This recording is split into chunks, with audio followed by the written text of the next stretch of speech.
after about 30 minutes, the entity said, okay, we're finished for today. We're done here. And then the experience stopped. The DMT was still flowing into her veins and into her brain, but they just cut the experience off like that. Yeah, let's get back to the hard science. I'm really curious to know what a stable pattern of activity in these. So the cortex and the thalamus, you get these bottom up, top down projections that are constantly reciprocally back and forth to create our models of the world. DMT acts on serotonin receptors, HT2A, and HT1A, I believe, as well, a little bit, but I think preferably HT2A receptors. This shifts the dynamical landscape, creates new valleys and troughs, which are attractor states. But what does a stable pattern of activity look like in that? Like, what does that actually mean for a pattern of oscillatory activity to be stable? Do we understand fully what that means? Well, in terms of, the way you would look for that kind of stuff is in neuroimaging.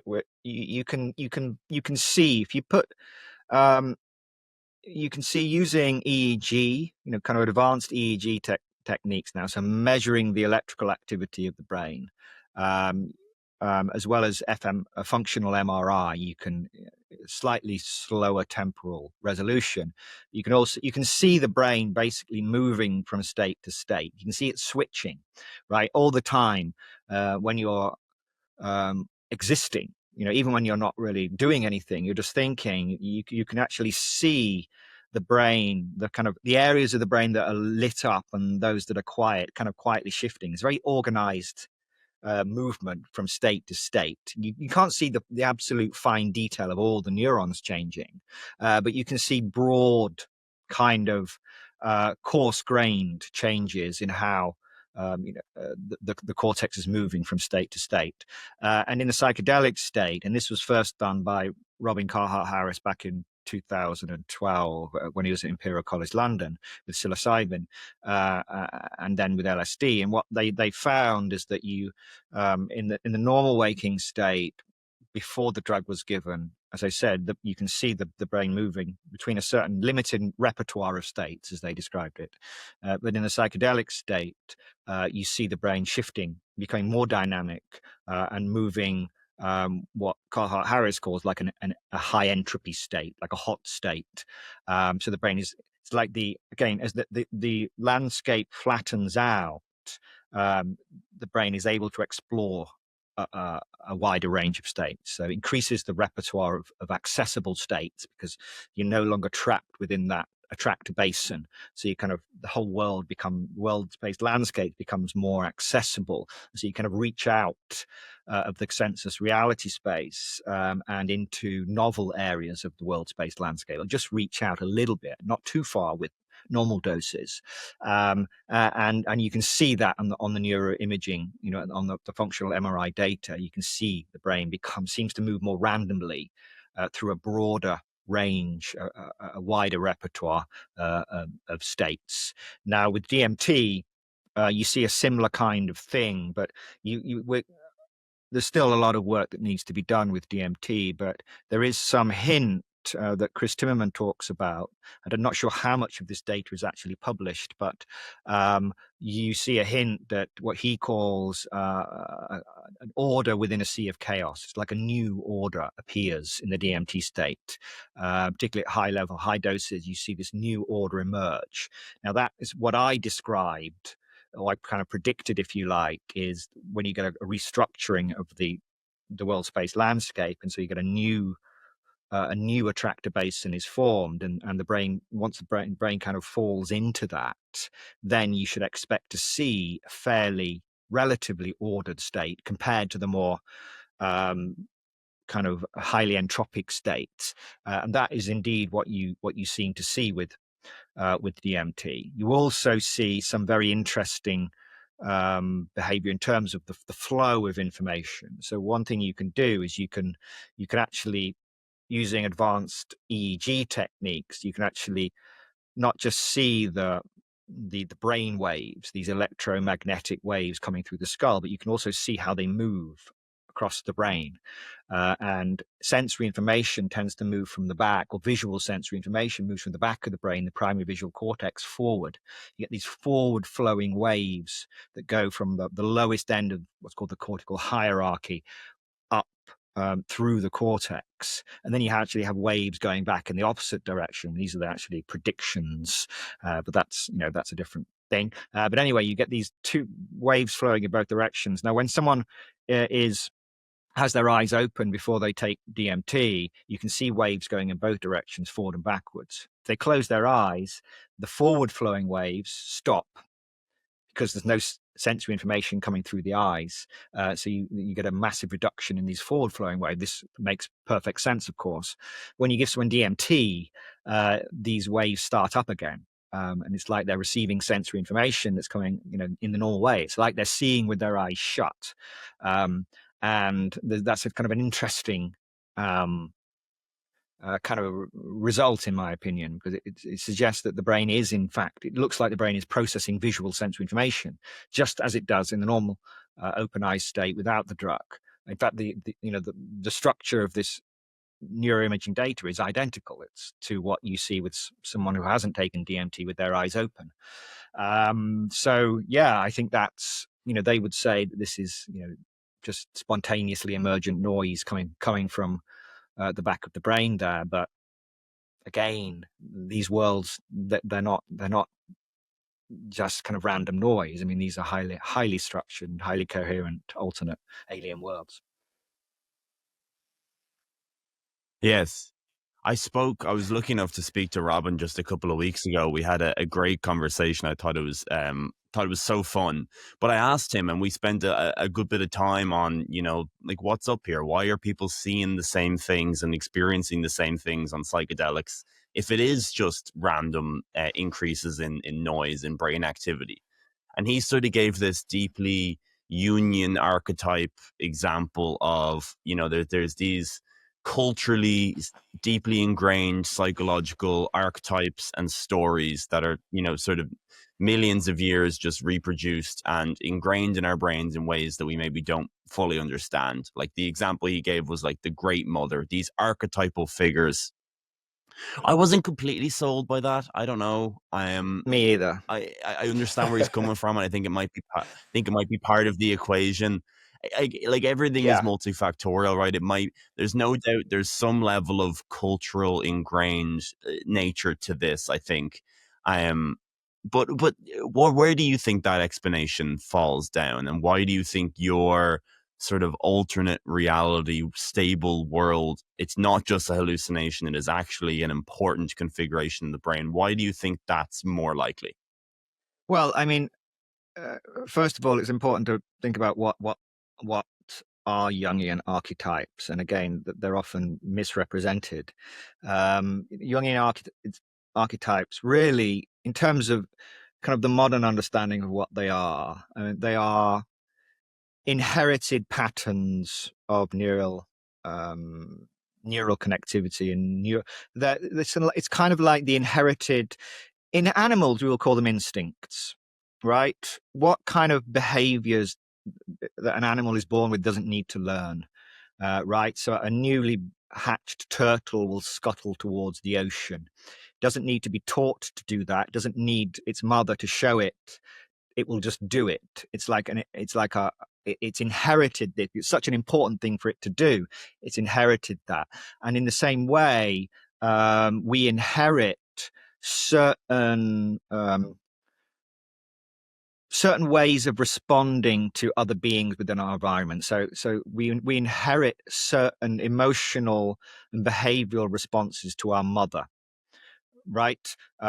We as a very young child, we always feel a great sense of warmth when we're with our mother. We feel a great sense of distress, and we'll start crying. A baby will cry when separated from its mother. A baby will show displeasure at the sight of a stranger's face. These are all archetypes. These are, the stranger, the mother, the wise old man. What's the wise old man? It's simply a member of the community who has a lot of life experience, who you should listen to.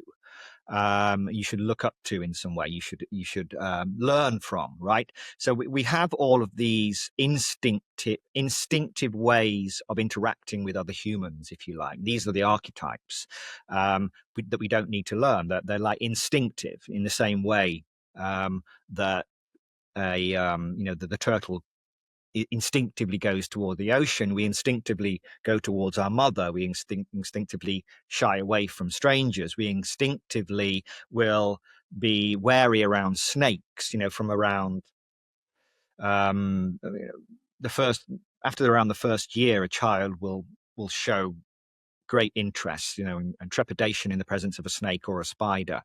It's like we have these very human.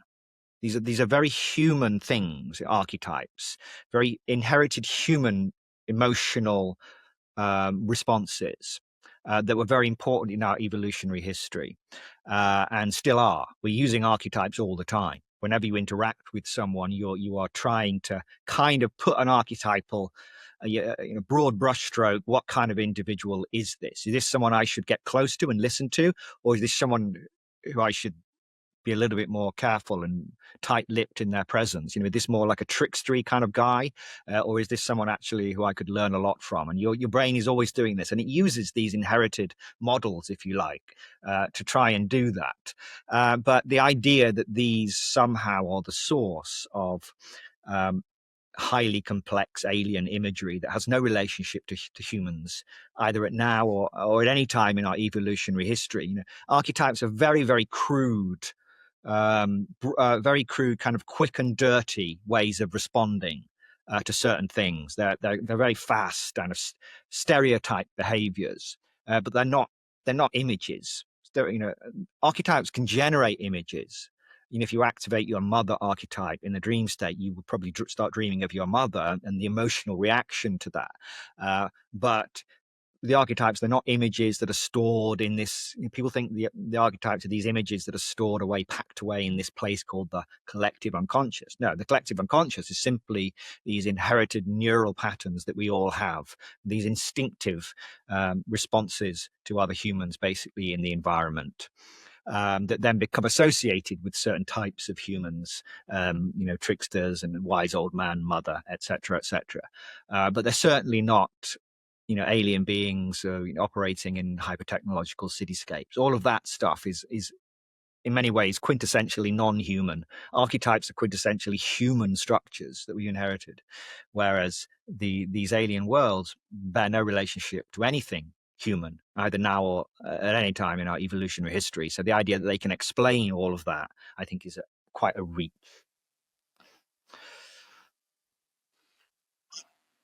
I would say that maybe all explanations here are a bit of a reach, though, right? Because this deep evolutionary importance that the brain once found it useful to predict, mischievous mechanized machine elves is one of those sort of entities that kind of comes up.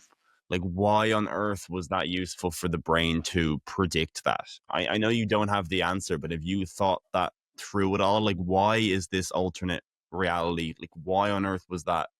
You mentioned some useful in that if it was during a dream state, exploring this might have helped, but why is it non-human? Like, if it's back to that explanation, wouldn't it be more useful to simulate these experiences with other humans rather than these non-human entities? Have you kind of thought through that at all? Right, and that's why. I mean, that's the whole problem. Is that why is the DMT experience so utterly inhuman? And I don't think there is a good explanation for that, other than the idea that you are indeed I kind of land upon what I call the directed world model, which is that I think these intelligences, whatever they are, they kind of have access to your cortical world building machinery. They direct the experience.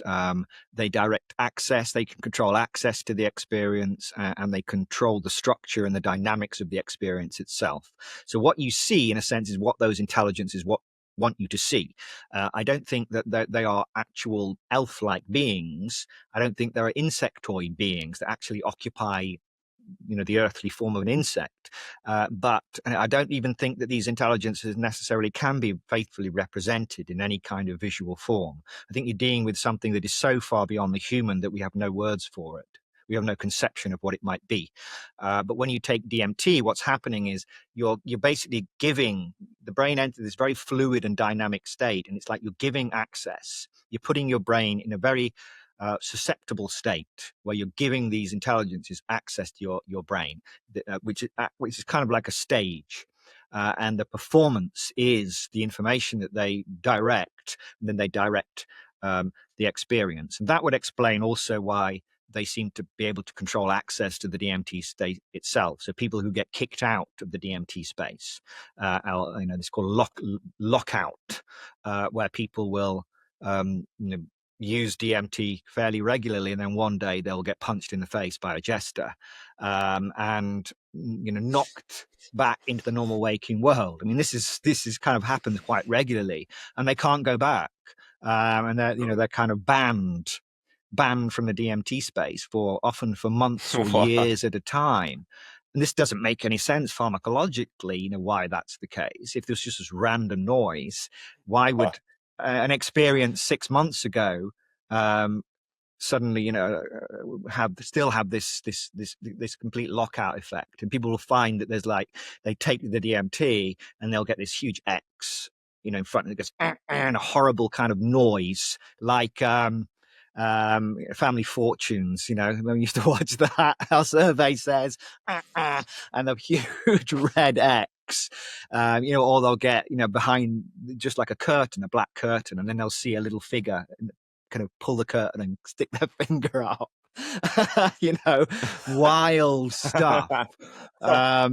So I think they have control somehow. I think that's what you're doing. It's not like you're peeking into their world. It's more like you're giving them access, and they can sometimes deny access, and for quite extended periods of time. And that's even happened once in a DMTX. So we're talking about DMTX, so this extended state DMT, where someone is being infused with DMT into their bloodstream, so the brain DMT levels remain kind of constant, and they remain within the DMT state for half an hour, 2 hours, sometimes longer. And I was speaking to somebody who had that experience, and then after about 30 minutes, the entity said, "Okay, we're finished for today. We're done here." And then the experience stopped. The DMT was still flowing into her veins and into her brain, but they just cut the experience off like that. So these are pharmacologically very, very hard to explain. It's absurdly interesting. That's so fascinating. I'd never heard of someone being denied entry to the DMT world. Like there's just an infinite amount of interesting, weird factoids to learn in this space. When you're scanning a brain, on DMT and you're looking at the energy dynamic landscape, can you point at a valley and say, there's the DMT entity? Like, that's what it is in the energy landscape. Like you can pinpoint it and say that's what it is represented in the brain somehow, or is it not that simple?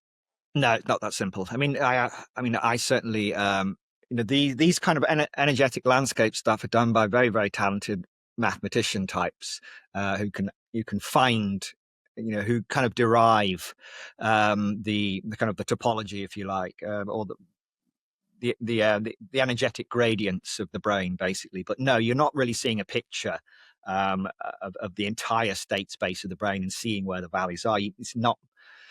For that, you need a complete picture of the entire state space of the brain, and that's something we don't have. So all you're seeing is a very kind of you're seeing more of a curved state space, which is where you have the kind of the valley or the attractor base, and then it kind of flattens out. So the difference between the energy states becomes narrower, and that corresponds to kind of a flattening out. That's the level of detail you can generate at this point in time, and probably for the near future. Right. But do you think that if we had a 10x better brain resolution scanning technology, and with the topology just got way more intricate and way more ingrained, and you could zoom in and it just became far more granular. Like, do you think that topology space of the DMT experience is where we could really start to figure out the geometry and start figuring out the features, the characteristics of these different experiences? We're just not nearly there yet. Yeah, I think so. I mean, you can do that with, for example, if you have artificial neural networks, you can when you have a very small, relatively small number, maybe just a few hundred artificial neurons, you can actually map out all of the possible states and actually calculate the energy, and so you can actually create 100% accurate state space landscape, so you know exactly which states are more stable than others.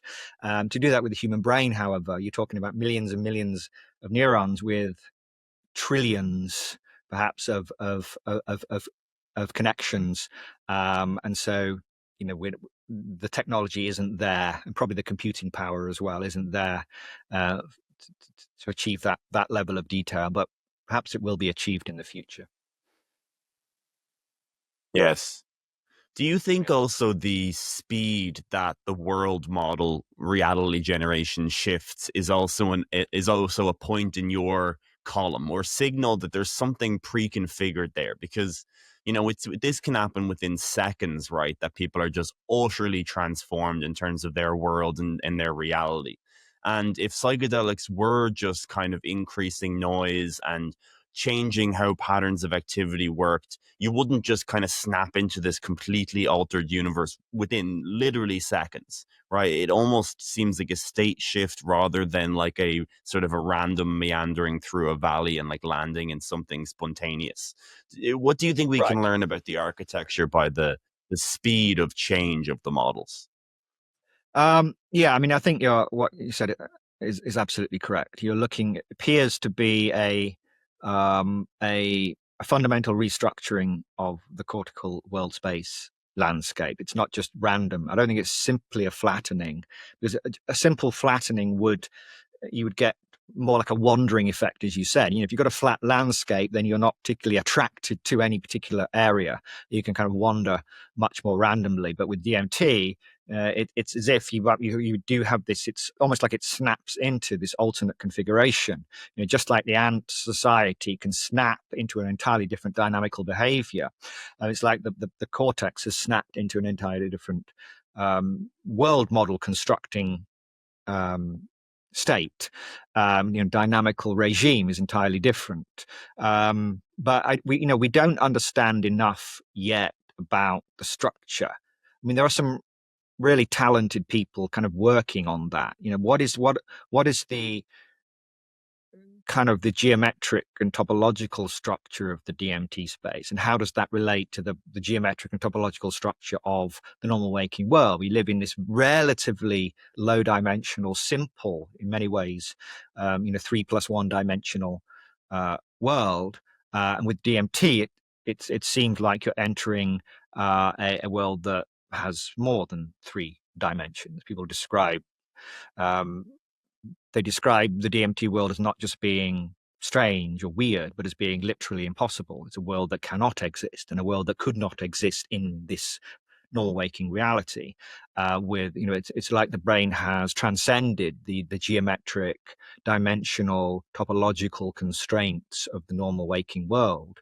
It's like the world, the area of the cortical world space landscape that we live in has certain dynamical constraints as well. It's not just states. It's not just like a set of states. Each